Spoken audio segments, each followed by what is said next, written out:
Welcome to GT Comics Previews, where we take a look at the hot books of the week, including some of the ones that we're excited for, and we bring you the top 10 picks of the week. I'm Dane. And I'm Katie, and we've got plenty of that hot comic action for the week of October 16th, 2019, so let's do it. All right, first up from Dark Horse, we have The Mask. I Pledge Allegiance to the Mask, number 1 of 4 by Christopher Cantwell. With interior art and regular cover A by Patrick Reynolds. Years ago, a weird mask of unknown origin and limitless power was buried in the cement of an apartment building's basement floor. Edge City and its residents have all but forgotten the mysterious green-faced killer known only as Big Head.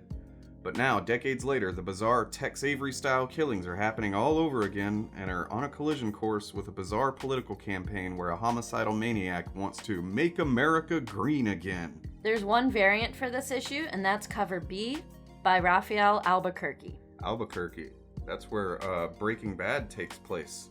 We just watched the El Camino movie. That was pretty cool. It was really cool. Try it out. Try it out. Moving on to DC Comics, we've got Aquaman number 53, written by Kelly Sue DeConnick. With interior art by Robson Roca and Daniel Henriques, and regular cover by Jason Paz and Robson Roca. It's the reunion everyone will be talking about as Aquaman and Mera finally come face to face. Meanwhile, Aqualad and the Old Gods put the murder charges to rest when the true culprit is revealed, and Black Manta makes his move on Aquaman. There's one variant for this issue, and that's cover B, Year of the Villain variant by Rafa Sandoval. Metalman number 1, written by Dan DiDio. With interior art by Shane Davis and Michelle Delecky, and regular cover A by Shane Davis.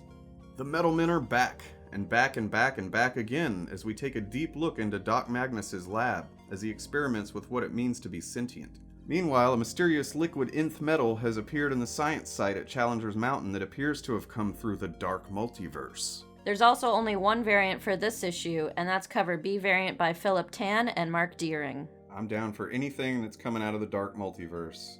Up next, and I'm really excited for this title, Superman Smashes the Klan, written by Jean Lun Yang.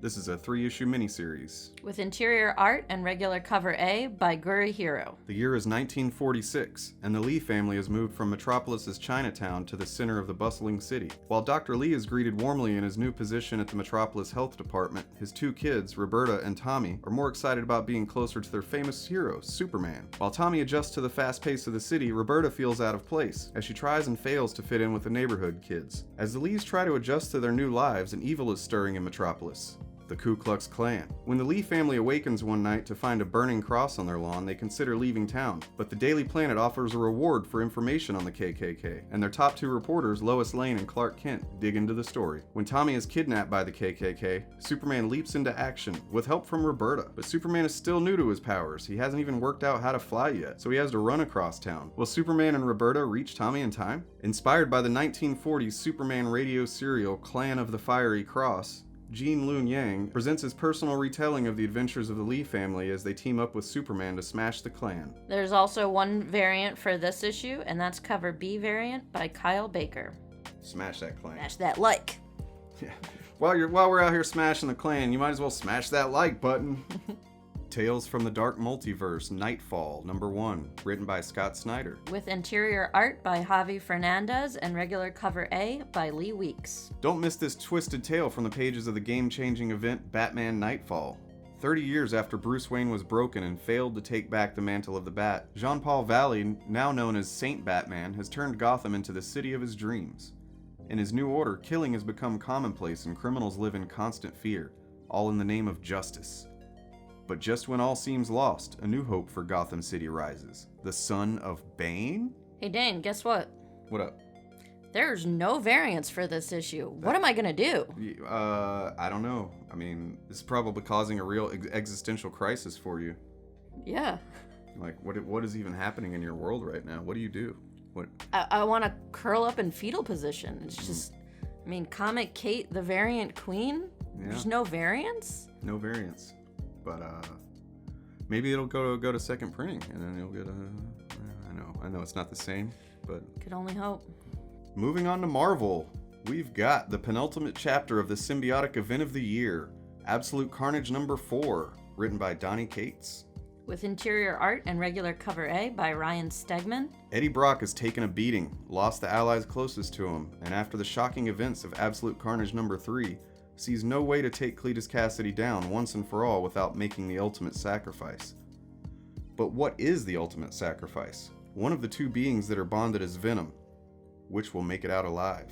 And we all know that Marvel loves their variants, so there's a lot for this one. We've got Cover B, the action figure variant by John Tyler Christopher, Cover C variant by Ron Lim, Cover D connecting cover variant by Kyle Hotz, Cover E Young Guns variant by Mike Del Mundo, Cover F Codex Incentive 1 in 25 by Gerardo Zaffino, Cover G Cult of Carnage Incentive 1 in 25 by Nick Bradshaw, Cover H Virgin Variant Incentive 1 in 100 by Ryan Stegman, and lastly, Cover I Virgin Variant Incentive 1 in 200 by Ron Lim. Oh, put that Ron Lim variant straight into my veins, man. Crazy number 1. Marvel's greatest, most demented comic magazine. Obnoxio the Clown is back, and so is one of Marvel's most hilarious titles, thanks to a momentary lapse in sanity on the part of a few overworked editors and a gang of writers and artists ready to take advantage of it. No superhero is safe. No comic book event is sacred. Will the Marvel Universe ever be the same? With interior and regular Cover A by Don Simpson and various others contributing. Cover B variant by David Nakayama, and Cover C variant Incentive 1 in 25 by Todd Knock. Crazy. Next up, we've got our spooky pick of the week. Marvel Tales Ghost Rider number 1 one-shot by various legendary writers from throughout Marvel history. With interior art by Bob Budansky, Ross Andrew, and Tom Sutton, and regular Cover A by In-hyuk Lee. Johnny Blaze, the flaming skulled Ghost Rider, roars into action as we celebrate the 80th anniversary of the House of Ideas with the era-spanning Marvel Tales. This anthology series shines a spotlight on fan-favorite characters, features timeless stories, and highlights some of our most impressive talent from the past 8 decades. First, legendary scribe Roger Stern explores the curse of Johnny Blaze and the adrenaline-fueled origin of Ghost Rider in Ghost Rider number 68 from 1973. Next, Spider-Man has one of his most hair-raising team-ups of all, joining Ghost Rider in action against the eye-watering villain called the Orb in Marvel Team-Up number 15 from 1972. Then ask yourself, what if Ghost Rider were separated from Johnny Blaze in a thought-provoking tale from the classic alternate reality series What If number 28, 1977? Let's ride. There's one variant for this issue. That's Cover B Virgin Variant Incentive 1 in 50 by In-hyuk Lee. Sweet.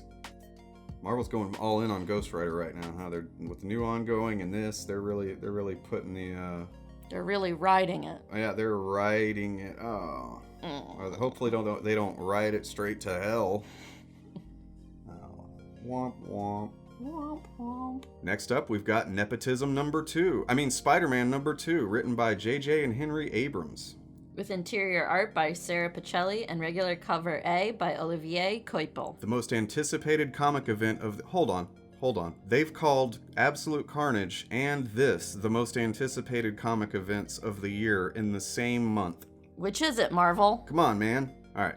The most anticipated comic event of the year, if you're not including Absolute Carnage, continues from J.J. Abrams, Henry Abrams, and Sarah Pacelli. Peter and Mary Jane have had their first run-in with the new villain Cadaverous, and it did not go well. What horrific impact from this horrific villain will scar them the worst? There's a Cover B sketch cover incentive 1 in 25 by Sarah Pacelli. Last from Marvel, but definitely not least on our list, is X-Men number 1 by Jonathan Hickman. With interior art and regular Cover A by Lionel Francis Yu. A new era dawns for the X-Men. The X-Men find themselves in a whole new world of possibility, and things have never been better. Jonathan Hickman and superstar artist Lionel Yu reveal the saga of Cyclops and his hand-picked squad of mutant powerhouses. There's over 13 variants for this number 1. Holy shit! So here's just a few of our favorites. Cover B, Every Mutant Ever variant by Mark Bagley. Cover D by Stanley Art Germ Lau. Cover E, Party Cover variant by Mark Brooks. That's my cover. And Cover H incentive 1 in 50 by Russell Dodderman. Nice. Last up, we have our wildcard book of the week, and that's marked number 1 from Image Comics, written by David Hine and Brian Haberlin, and art by Brian Haberlin and Gerard Van Dyke. This is a series premiere by Image and follows a group of the titular name, the Marked, who have magical glyphs of an ancient order tattooed on their bodies.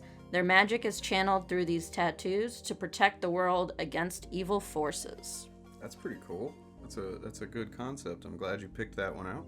I'm looking forward to it because as someone with a lot of tattoos, I think it's really cool if they served a purpose other than being art on my body. I think tattoos serve a purpose more than just being art, right? Like your tattoos mean something to you as a person. Yeah, but if they could fight evil forces... That's definitely a lot cooler, for sure. Alright, that's it for this week. We hope you found this video informative. If so, and you want to see more each week, hit the subscribe button here on YouTube, and maybe even follow us on Instagram at GT Collectors. Shout out to Ken at Cloud9 Comics in Portland. Be kind, good times. Every Wednesday, we drive past a couple of comic book shops that are closer just to get to Cloud9.